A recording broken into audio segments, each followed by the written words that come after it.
This is problem 1471. It's on page 758. Air enters a 30 centimeter diameter cooling section at 1 atmosphere, 35 degrees Celsius, and 45% relative humidity at 18 meters per second. Heat is removed from the air at a rate of 750 kilojoules per minute. Determine A, the exit temperature, B, the exit relative humidity of the air, and C, the exit velocity. All right, let's jot down what's given and solve this problem. I'm going to sketch the duct as given with the information. We've got a cooling coil that removes heat at a rate of 750 kilojoules per minute. Now the air flows through this system and comes in, let me call this entrance state 1 and the exit state 2.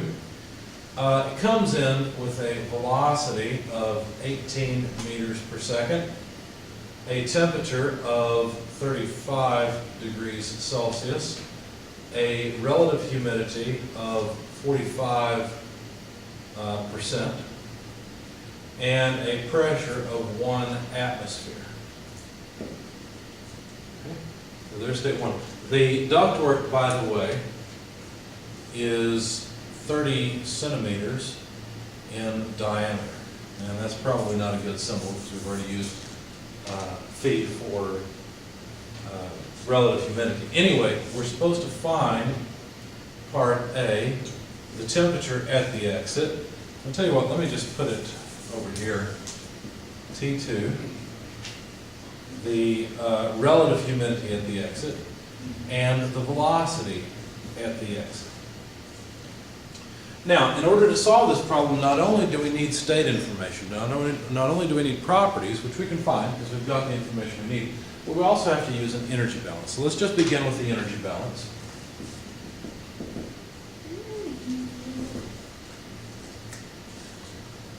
So the energy balance, let's see, what do we have? Well, we have heat flowing out. Since that's an extraction from the system, and I'm going to write it a little differently than I have it in my solution here. That's heat flowing out, plus what other form of energy flows out? Well, energy flows out on this end as well. Okay, so we could say the mass flow rate of the air times the enthalpy at the exit would quantify the amount of energy that comes out. Now you might look at this and say, well, yeah, you've got a kinetic energy here because I see a velocity. Yes, but that kinetic energy term is going to be so small, I'm not going to include it in the energy balance. I'll include it later in the mass balance in order to determine its flow rate. Anyway, there's where energy comes in, right? The mass flow rate of the air times the enthalpy of the incoming air with its humidity, that's what this represents, represents the energy coming into the system. So if I'm interested in, let's see, well, I guess that's good enough.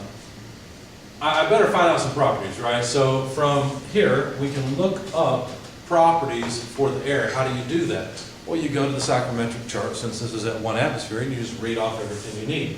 For example, I need the enthalpy. It's 77 kilojoules per kilogram of dry air.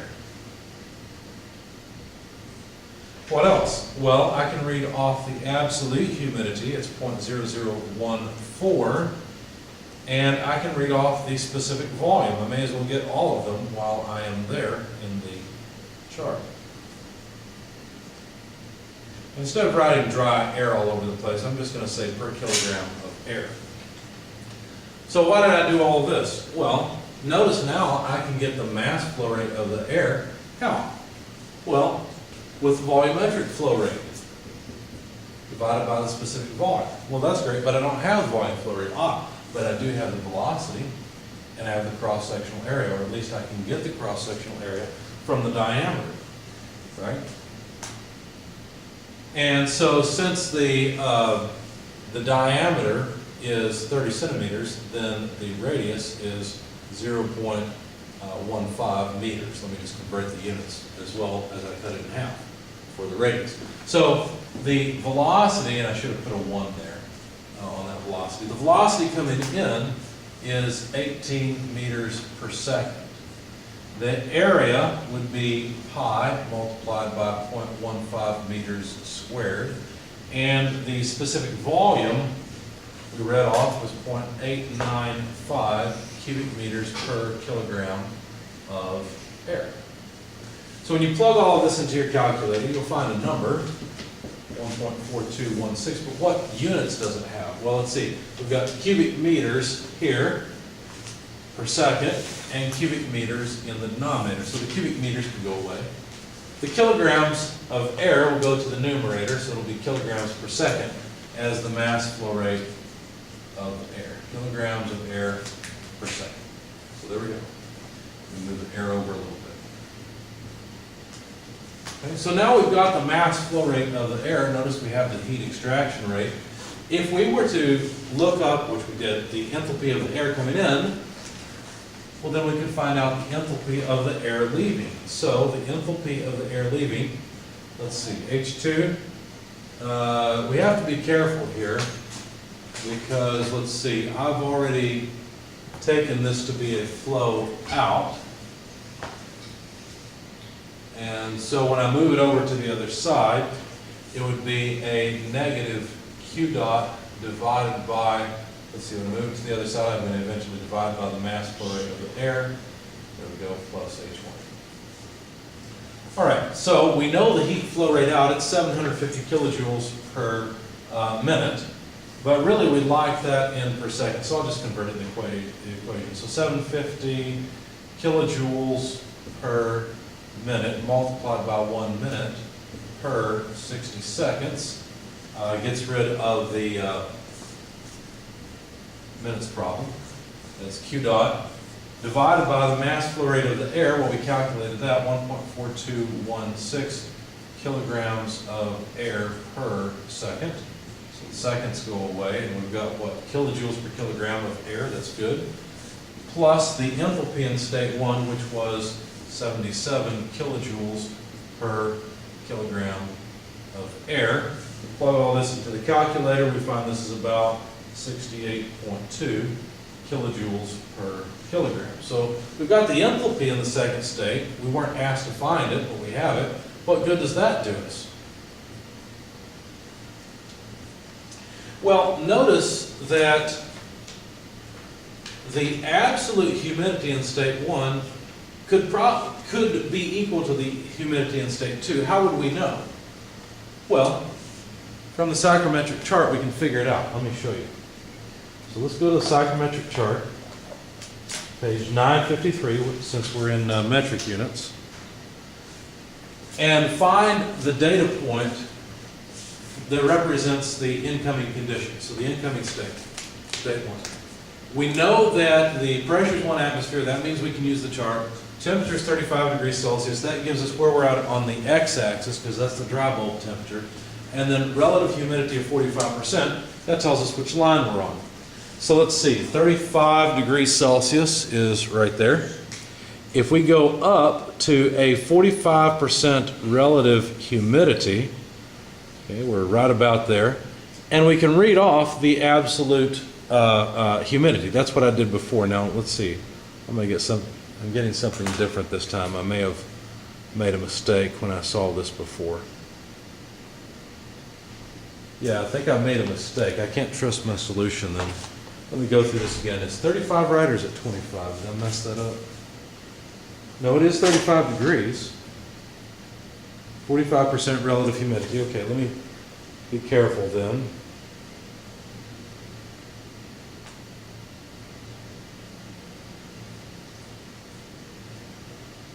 Yeah, so 45% relative humidity. It looks to me like the absolute humidity should be more like 15.7. So I think I read that one off wrong when I saw this problem before. Let me fix it.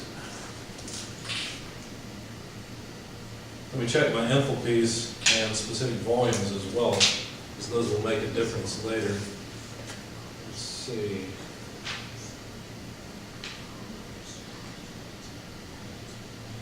In fact, I'd say this is almost dead on 16 instead.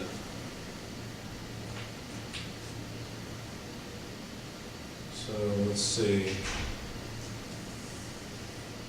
1, 2, 3, and I've got that too far over. 1, 6, let's try that. Because 1, 2, 3, that would give us kilograms instead of grams. Yeah, that makes more sense.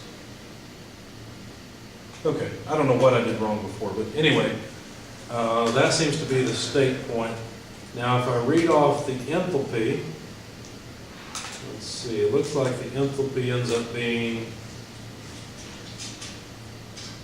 about 4 units down from 80, so that's 76.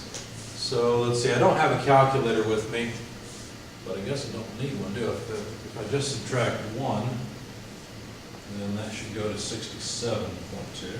Let's try that. And then the specific volume, let's see, did I read that off correctly when I worked this before? Looks like it's about halfway between 0.9 and 0.89. So 0.9 and 0.9. Yeah, I read that one off correctly. Okay, so just my absolute humidity was off. I don't know how I messed that up before. I do see a dot here. I read it off at the 40% humidity, the relative humidity line. I don't know why I did that. So anyway, that should correct the enthalpy and the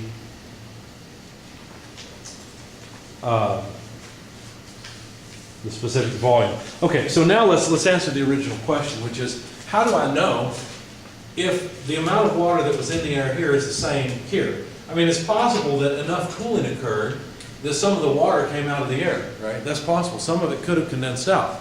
So how do I determine that? Well, notice I've got the new enthalpy, right?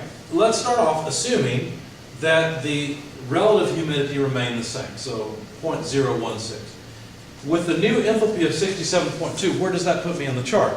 Well, all I have to do is go to the line for 16 grams per kilogram of dry air, okay, and look for an enthalpy of, what was it, 67.2 kilojoules per kilogram.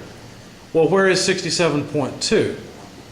Well, let's see. If I go all the way over, that's at an enthalpy of 62. Well, 67.2 is higher than that, right? So all I have to do is go to, let's see, 1, 2, 3, 4, 5, 6, 7, 8, 9, 10. Yeah, each one of these divisions are 1 kilojoule per kilogram. So to go to 67, let's see, there's 62, 4, 5, 6, 7. Let's neglect the 0.2 since I can't read it off that accurately. And then all I have to do is go down to the line for a absolute humidity of 16 grams per kilogram. And that's not too bad as long as I stay on the right horizontal line. I'll have to do this off camera to do it accurately. I would just go with the solution I wrote out earlier, but I can tell I've made a mistake in that solution, so let's see. Here I'm going to use 2 pieces of paper, one set up horizontally off of the absolute humidity of 16 grams per kilogram, and one for the line of 67 kilojoules per kilogram. 62, 4, 5, 6, 7, there we go. And it looks like they intersect at a really nice point. They intersect at a point that is between 70 and 80% humidity. I'm going to try and hold on to this. They intersect at a dry bulb temperature of 26 degrees Celsius. And let's see. So I know that the absolute humidity is still just 16 grams per kilogram. How do I know that? Well, because I didn't end up with an enthalpy that was too low. That enthalpy line did intersect with the absolute humidity of 0.016 kilograms per kilogram of dry air. So I know, see what would happen if the enthalpy had ended up being, let's see, if the enthalpy had ended up being way down here, okay, where the line for 16, see, did not intersect it, say the enthalpy was down here. What would happen is the air would move along at constant absolute humidity until it reaches the saturation line, where water would start to condense out, and then it would move along the saturation line down to its final enthalpy, okay? And then you could read off the new point.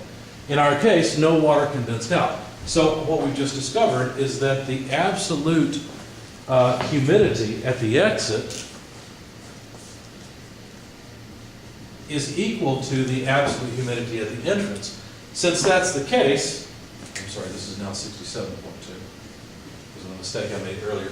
Since that's the case, these two together define one point on the graph where I can read off everything else. For example, I've already read off that the temperature is 26 degrees Celsius. Let's go for the relative humidity, and then we'll get the velocity in a moment. I'll show you how we get the velocity as well. So let me go back to my psychrometric chart, and I'm going to carefully read off the other properties. Let's see. So we wanted, here we go. So we wanted an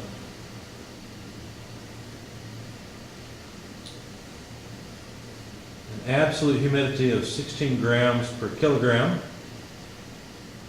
And it looks to me like the the relative humidity is about halfway between the 70 and 80% line. So I'm going to take the relative humidity at state 2 to be 75%. But what I really need to know is the specific volume, and you'll see why we need it in just a moment. It looks like the specific volume is just a little bit below the 0.87 line. So I'm going to call the specific volume in state 2, I'll just say it's about 0.87. And then we read off the relative humidity at 75%. Now, the reason I need the specific volume in state 2 is so I can calculate the velocity at state 2. Notice the mass flow rate of the air is constant. Since the mass flow rate of the air is constant,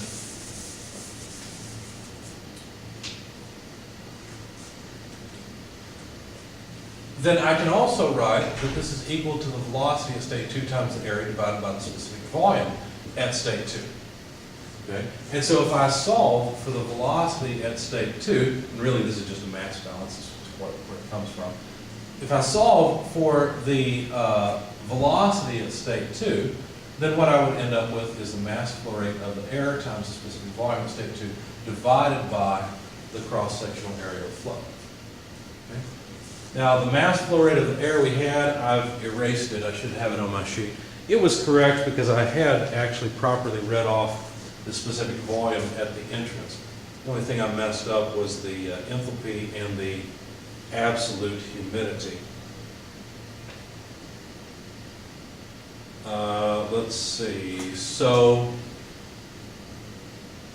here we go. So the mass flow rate of the air was 1.4216 kilograms per second, and the specific volume at the exit is 0.87. That's the new number that I've got. It's close to what I had before. I'm sorry, that's cubic meters per kilogram of air of the unit, so cubic meters per kilogram of air divided by the area of flow, which is pi multiplied by 0.15 meters squared, because that's pi r cubed. Okay, so let's see what units we'll get. And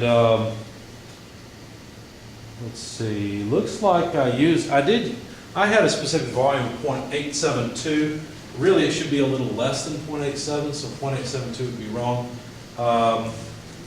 And I'll use the calculator on the computer in a moment. But anyway, let's check the units first. So kilograms, notice this is already kilograms of air, because it's the mass flow rate of the air, so that cancels. We've got meters squared here, meters cubed here. All but one of the meters in the numerator will cancel, so we will end up with meters per second. So let me calculate the, well, you can calculate it. This is probably your homework anyway. I got about 17 or so meters per second. Okay. Now that should be right to that many decimal places. Before I had 17 and a half, but that's because I had a 2 in the thousandths place there. So probably rounded up. Anyway, rounded off, it would be about 17 meters per second is the velocity of flow at the exit. So let's look and see what happened. Not surprisingly, the velocity went down, right? That makes sense. The air cooled down. And so it became less dense, and so it didn't have to flow as fast for the same mass flow rate to go through. The temperature went down, not a surprise, since we're extracting thermal energy. It went down significantly from 35 to 26. Okay, the relative humidity increased. Does that make sense? Sure. No water vapor came out of the air. And so since the saturation pressure of the water changed, well, then the relative humidity changed. So all of this makes sense.